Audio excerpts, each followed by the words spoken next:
Wala nang maraming paligoy-ligoy pa, diretso sa punto na. Maiksi lang ang komentaryo, pero diretso sa punto. Maraming kuro-kuro, may tiwali, may totoo. Dito, sa Puntong Diretso tayo. Punto Diretso. Ano yun eh.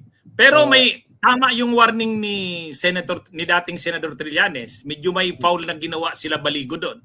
Oo. Pinablis nila yung pictures ng ICC investigators, assuming na totoo yun. Na yung mga investigators na pumunta dito. Siyempre, ang security ng mga investigators, hindi mo pwedeng delikado ang lagay niyan, baka gantihan ng mga perpetrators. Oo, hindi lang dito, yung mga galing sa ibang bansa. Paano mga investigator yan? Hindi lang naman sa Pilipinas ang kaso nila eh. Kaya diba? Nakita mo ba yung wala ba akong picture doon? Attorney, wala akong picture. Kaya nga nagtaka ko, hindi lumabas yung picture mo eh. Hindi, pero sa totoo lang, foul yun kasi hindi man lang kinuberan yung mukha eh. Oo. Yung pinakita talaga nila. Pero yung sumunod na mga araw nga, binawi eh. Parang hindi na nila hinighlight yung pictures na yun eh. Kaya medyo na-realize siguro nila na ano talaga yun. Pwede sila makasuhan. Pero halimbawa, attorney, ngayon, knowing itong lumalabas na pag-backpedal ni Baligod, pwede ba kasuhan si Baligod? Pwede bang kasuhan yung mga witnesses na yan ng perjury? Pwede bang ma-disbar si Baligod? Ano ba mga pwedeng gawin niya? Oo. Iaano mo lang doon, yung talagang malicious. Ang element kasing kailangan i-ano doon, malisyoso niya talagang ginawa yon. Ayun naman, napakalinaw naman nung ano niya doon, ano? Talagang yung lousy yung script. Imaginin mo, napaka-basic doon, Nald, yung kay Laila de Lima. Alam mo naman na si Laila de Lima nakakulong nung 20 hanggang 23 yata. Nakalaya 23, di ba? O tapos naging congresswoman siya ngayon na lang sa 25 election nung May. Oo. Ba't naman siya bibigyan ng mali-maleta lang pera? For what? Ano na ba magagawa niya para kay Saldico? By that time, wala na yata si Saldico rito. Noong July, magiging congressman si Laila. No? Kaya ano talaga ito? Magiging sakit na ulo. Pero attorney, dahil alam sa US, kaya walang nananalo na libel dahil you have to prove the presence of malice. Sa Pilipinas, nananalo libel eh. No? So paano mo papatunayan na meron ng malice involved? Dahil usually malice kasi nasa loob ng utak mo yan eh. Di ba? So kailangan mong patunayan na may malice nga sa iyong mga pagkilos. No? Tingin mo yung kanyang ginawa ay sapat na para patunayan na may malice nga? Oo, kasi kapag napaka-glaring, parang lawyer ka. Yung mga glaring na mga kumbaga parang sa outside pa lang, sa panlabas pa lang, kita mo na yung mga glaring na defects and inconsistencies. Tapos inano mo pa rin, parang linabas mo pa or di ba? Halimbawa, yun na nga, yung mga ganon. Halimbawa, yung paglabas mo ng picture ng mga investigators ng ICC. Lawyer ka, 'di ba? Alam mo dapat na medyo sensitibong information 'yun, ilalabas mo. Pangalawa, yung yun ngang kay Laila. Mo 'yun, ilalagay mo doon na hindi mo ba na kaagad ang nangyayari na mga pag-sorry na lang sa huli. Pag-sorry na lang, nagsusorry na lang. Oversight na. Yan eh, napaka yan. Hindi ba siya pwede mag-invoke, attorney, ng presumption of regularity as a lawyer? Hindi ba siya pwede mag-invoke? Parang gross ignorance yung ginawa mo eh. Di ba? Kasi, yun? At ito matindi rin tong sabi ni Ombudsman Boying Rimulya. Ginawan mo ng affidavit na ganon, na yung dinideclare ng 18, pare-pareho.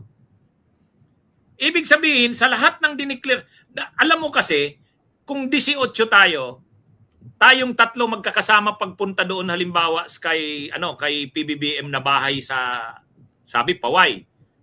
Kahit wala naman palang bahay sa Paway, sa Lawag. Kung tatlo tayo magkakasama, ilalagay mo doon tayong tatlo, doon sa 18. Pero yung sabihin mo, yung 18, tapos lahat ng nakalagay doon, ibig sabihin lahat ng nangyari doon, sama-sama yung 18. Oo, hindi. Kaya, di ba? Kumbaga, joint affidavit yun ng lahat. Pero dapat, kahit sabihin, kung joint affidavit, kung lahat. Pero kung yung tatlo lang magkakasama, maglalagay ka na naman ng portions na ako, si ganitong nangyari. O, di ba? Sa ganitong araw, sa ganitong lugar, kaming tatlo lang magkasama. May ganun nuancing. No? Ay, doon wala. Hindi yung lahat ng pangyayari, lahat kayo, 18. Sa lahat ng pangyayari, sa lahat ng date. No? Kaya medyo, talagang lousy nga. No? Anyway, pero, anong mo dito, Nald, sa, sa mga Marines na ito? Mga former Marines. Well, baka kung ang kanilang ginawang affidavit ay nag-focus lang sila doon sa original issue, no, na ito ay galing kay Saldico, baka mas compelling pa. Pero ang dami na nilang hinalo eh. No, 'di ba may mga picture sila ng mga pera, may mga picture sila ng mga maleta, so dapat doon na lang sila umikot. Kaso hinaluan pa nila eh, dinala sa Paway, na wala naman pala, tapos pinayad sa ICC, tapos ang daming kongresista, pati mga Makabayan Black, dinala ng maleta, di ba? Pati si Laila de Lima, dinala ng maleta, tapos later binawi. Yung ibig sabihin gumuguho eh. Parang si Saldico, sinabi niya, daang-daang bilyon ang dumaan sa akin, pero ni isang sentimo, wala akong kinuha. Gumuho yung kanyang buong testimony, di ba? Sino ba naman naniniwala, daang-daang bilyon ang dumaan sa'yo, tapos ni isang sentimo, wala kang kinuha. Di ba yung ganun ba? Yung dapat siguro attorney ko nagbibigay ng advice eh. Paano ayusin yung yung legal at saka political framework? No? Paano ayusin yung script? No? Dahil sabi nga ni Mike Defensor, tinulungan ko sila. Sa bahay yata niya nag-meet eh. Yung mga alleged Marines. Hindi kasi lahat yun Marines eh. No? May army. Pero wala daw siyang kinalaman. No? Tumulong siya pero wala siyang kinalaman. Parang ang labo no? Tumulong siya, sa bahay niya nag-meet, pero wala siyang kinalaman. Another wrong script. Ano yan? Ito Nald, alam nyo kasi, itong kampo ng mga Duterte, kung gusto talaga nilang, maging matibay yung mga nila sa administrasyon, simple lang yan eh. Kumbinsihin talaga nila si Saldico kung umuwi sa Pilipinas. Di ba? Mag-testify. Total kakampi na nila eh. Ang problema lang kay Saldico, uuwi ka ng Pilipinas, ayaw niya namang makulong. Di ba? Hindi ka naman pwedeng maging state witness kasi principal ka. Principal ka. Pangalawa, wala siyang gustong isauli. Ay sinabi na ni Jun B. Cremulya sa Kanibuying. Kung mag-aano siya, dapat ang isauli niya pinakamababa 50 billion.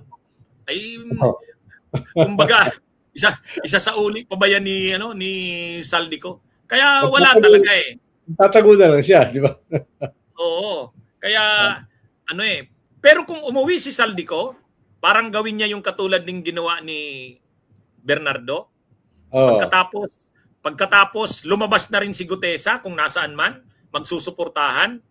Tapos yung madalas na nababanggit na staff ni tao ni Saldico, si Estrada ba yon sa Kasitiksay o Piksay? Yung Mark at saka yung Paul.